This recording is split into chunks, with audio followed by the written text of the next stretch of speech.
Steinmetz is a vascular surgeon from McGill University Health Center. He was the chair of the division for almost forever, I think, and just stepped down recently. Too long.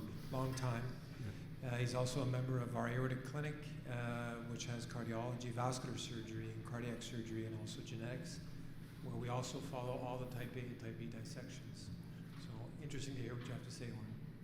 Thank you. Thank you for the opportunity here at the bitter end of this day.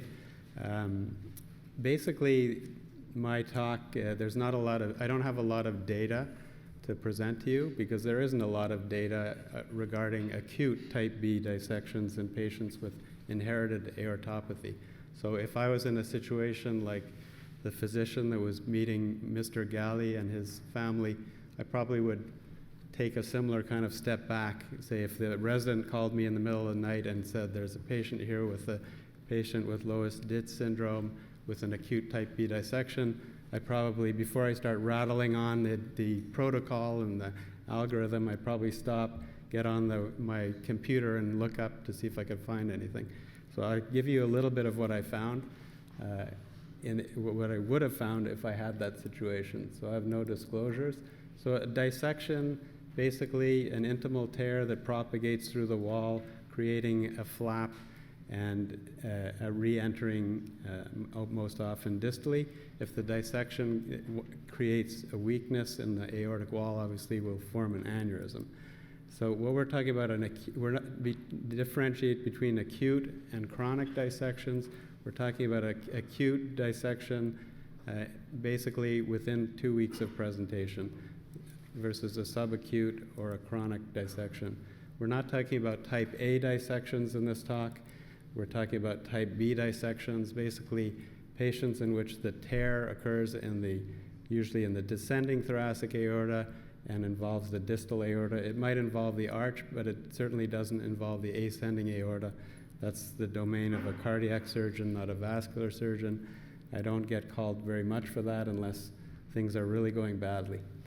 So this, the diagnosis is with CT scan or CT angiogram, and CT angiogram is very valuable because not only does it give you the diagnosis, it gives you the full extent of the aorta, and it's very important to image the entire aorta from the arch all the way down, so you see the true course of the dissection flap and how is it impinging or involving all the different branches of the aorta.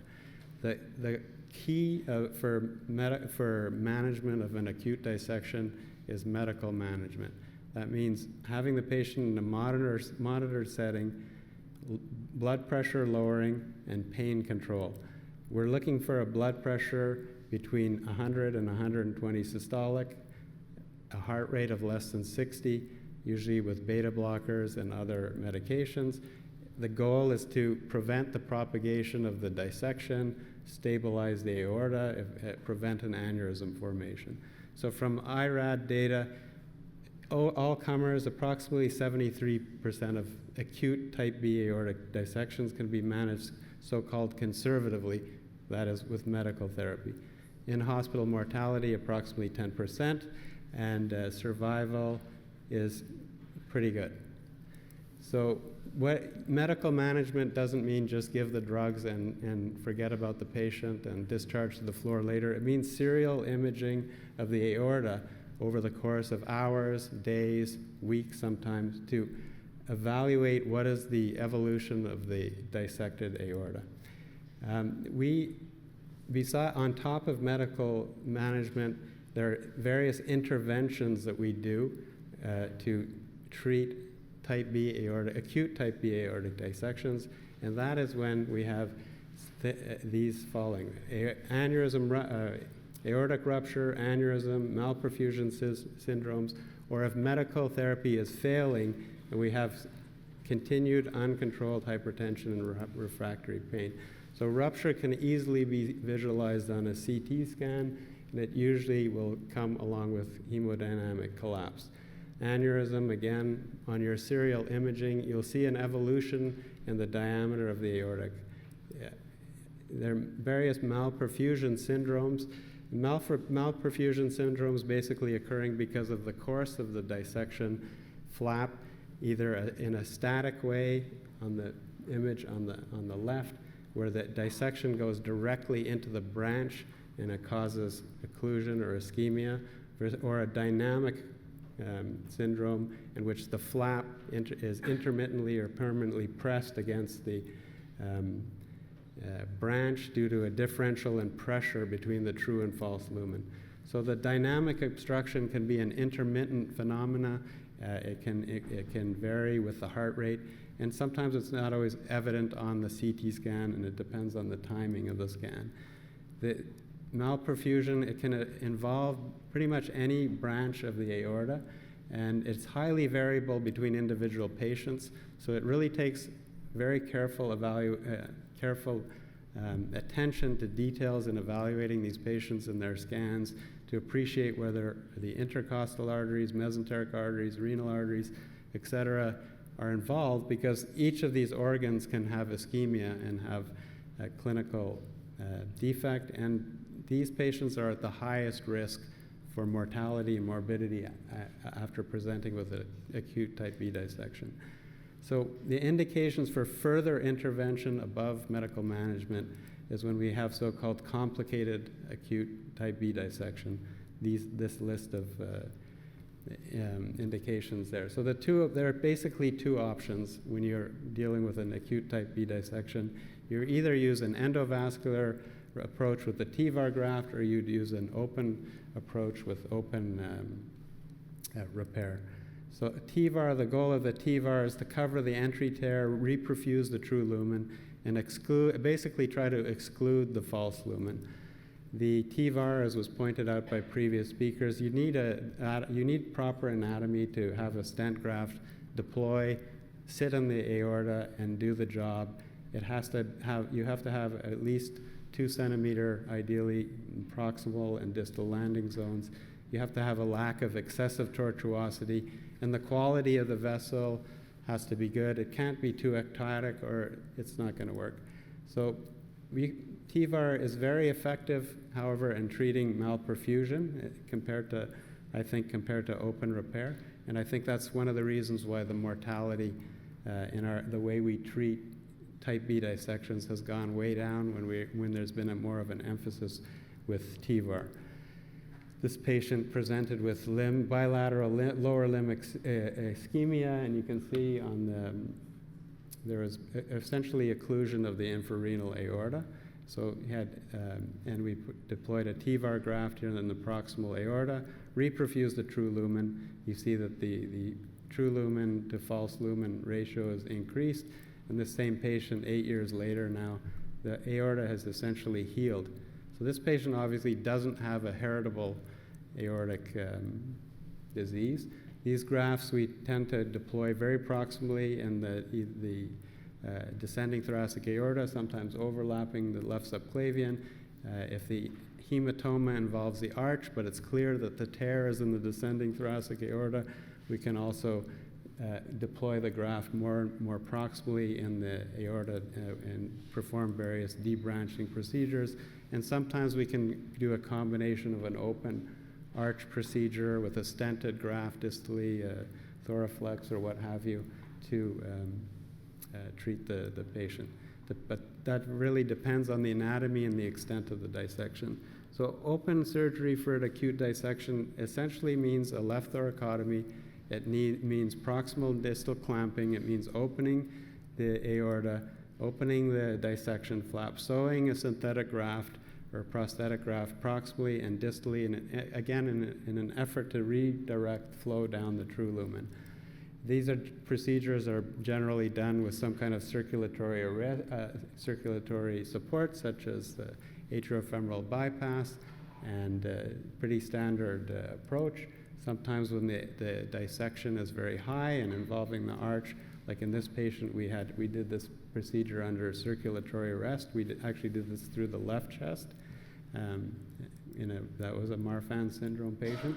So if you look at data on survival in patients with acute type B dissection and you stratify them according to the intervention type, medical management means essentially uncomplicated type B dissection. TEVAR versus surgical management, there was a huge difference in the outcome as far as survival, and that is the reason why in this day and age, this procedure, open repair, is actually rarely done in most centers because of the higher morbidity and mortality when compared with TEVAR. It's more commonly performed in chronic aneurysms from chronic type B dissections or type A dissections, and in patients with inherited aortopathy. So the basic algorithm is uncomplicated medical therapy, complicated medical therapy, plus usually endovascular therapy and sometimes open surgery. So what do we do in a patient that has an inherited aortic disease, such as Marfan's, Loeys-Dietz, whatever? How do we decide what's the best option? I think the literature, even though it's very sparse, it's pretty clear what the main treatment algorithm should be. They're basically case reports, small series. There's some registries now, and most of the data, as was pointed out by earlier speakers, is on patients with Marfan's. So this is a kind of paper. Again, if you're looking at 16 patients here in this series with, you're only looking at 3 patients with acute dissection, type B dissection. So even if you look at relatively, or a small series, you're looking at an even smaller series of patients presenting with an acute type B dissection. So it's very difficult to extrapolate from that information and try to figure and get any useful information. Again, even in patients with inherited aortopathy, medical therapy is again the cornerstone of the treatment. And if you look at IRAD data, we learn certain things. We learn that patients with inherited aortopathies present with their type B dissections at a younger age, 40 years old versus 64. 50% of those patients can be controlled by medical therapy versus 62 in the larger group. And open surgery is performed much more commonly in this group of patients, 28% versus 9.7% in the greater series. Endovascular treatment, 19% versus 25% of cases in the registry. So the other interesting finding is that patients with conditions like Marfan's disease actually had a low perioperative mortality after open repair. And this is probably because they're younger and they have much less comorbidity than the average run-of-the-mill type B aortic dissection patient. So information from registries, the GENTAC registry, patients presenting with type B aortic dissection, less than 50 years old, large group of mostly Marfan patients, and then sporadic and familial TBAD making up the bulk of this registry. Patients with, again, lower incidence of hypertension in patients with Marfan's, 28% versus 71% in the sporadic cases. Repair of the descending thoracic aorta is very common in patients with Marfan, 61% versus 48% in the sporadic cases at a mean of 34 years. Thoracoabdominal aneurysm repair, also much more common in patients with Marfan syndrome who present with a type B dissection. No difference in survival, though. So is there a role for TEVAR in inherited aortic diseases? There is some role, I think, but if you use it too much, I think you'll get too much practice doing this operation, which is not what you want to have, meaning TEVAR explantation. So endovascular thoracic aortic repair in confirmed or suspected genetically triggered thoracic aortic patients. Again, I think this same slide was shown in an earlier presentation. 31 patients presenting with acute and chronic TBAD. Again, it's acute and chronic. So we're not only looking at the acute presentations. Again, a mix of syndrome, and many of these patients were presumed syndrome, inherited disease, just because of their young age.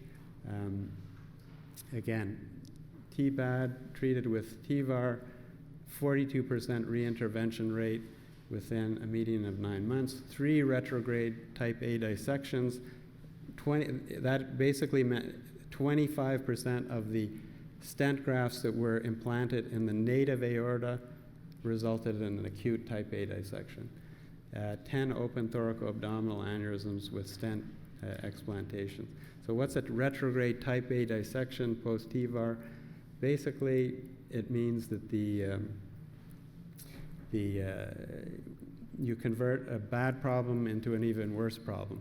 So you have a rare complication of regular TVAR for TBAD, only 1.3 to 4%, occurring up to 25% in these patients with more fragile aortas. What are the risk factors for retrograde type A dissection? We know that excessive graft oversizing is a risk factor, ballooning of the graft is a risk factor, and sometimes failure to cover the actual true entry tear is obviously a risk factor. And then there's this other category, fragility of the aortic wall, and that applies to the inheritable or heritable aortic disease patients. So reintervention, again, 42% 9 months, compared to 12 to 14% with sporadic TVAR for TBAD. So TVAR for acute TBAD in Marfan's, high risk of endoleak at proximal and distal fixation site, dilation due to the dilation of the aorta at the fixation points, high risk of progressive aortic expansion, high risk of retrograde dissection, type A dissection. So this patient is 16-year-old when I first met him, initially diagnosed with Marfan syndrome, then after recent immigrant to Canada, but after further genetic testing, he was re-diagnosed as Loeys-Dietz syndrome. So previous AVR aortic root replacement, we did an open thoracoabdominal aortic aneurysm repair on this patient when he was 16.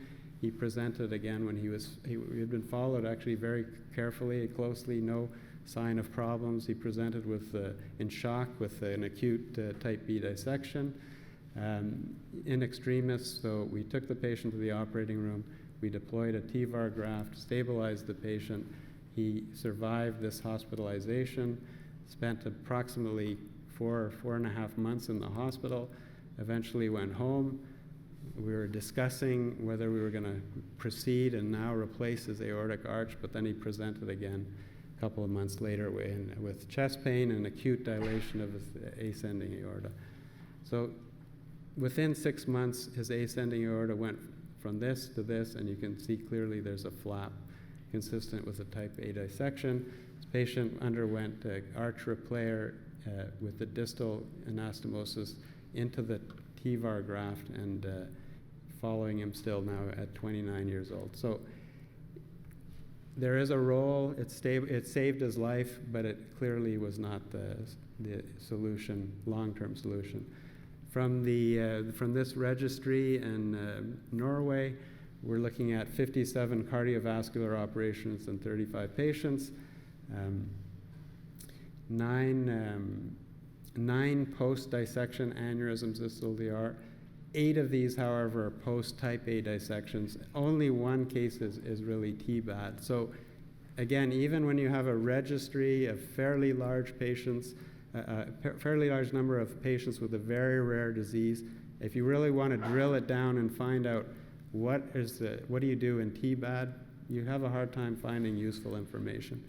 Another patient we treated recently, 24 years old, previous MVR in 2006, spinal fusions, aortic root repair, ascending aortic repair, open type B dissection in June 2018, had to have a redo because of a distal pseudoaneurysm. So he had already had 2 left thoracotomies.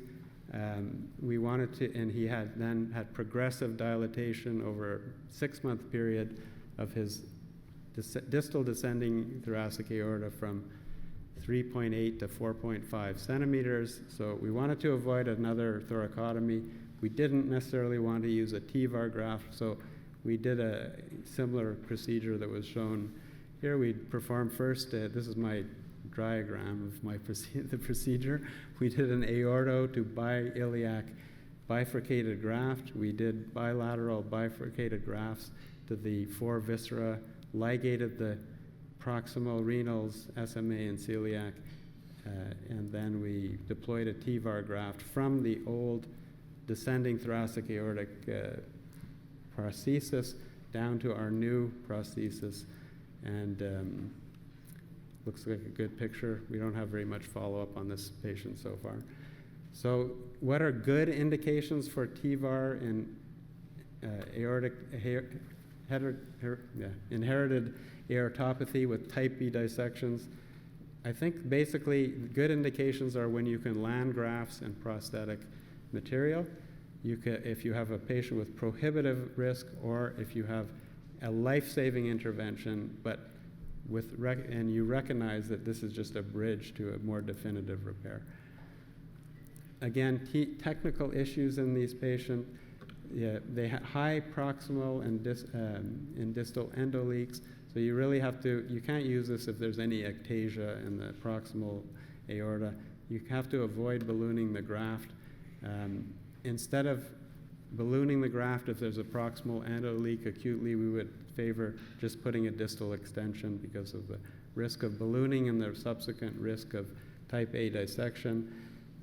Again, ideally proximal and distal fixation in the graft. Some issues about TVAR in these patients. Normally we do all of our TVARs with percutaneous access, but in these patients, I don't do that. We do open access and repair the artery under direct vision with or without any kind of reinforcement. They obviously will require very strict postoperative imaging and follow-up. So basically, and outside of Marfan's, we really don't have very good information about the outcome of TVAR. And I think open surgery is the gold standard. Just one other case, 50-year-old male presented in extremis dissection, 4.5 centimeter proximal aortic diameter dilation, but also malperfusion syndrome with bowel ischemia. So we put a TVAR in him quickly, stabilized him. He was out of the hospital, saw him in my first follow-up, and had a very remarkable dilatation of the distal aorta. So these patients, they don't always come in the door in an emergency situation with a label on them saying, I have a inherited aortopathy. So you have to be aware of that, and anybody who falls out of the norm, say this patient is just on the border of young for this kind of problem. In this patient, we eventually brought him to the operating room electively, and we did an open thoracoabdominal repair down to the aortic bifurcation with 4 visceral branches.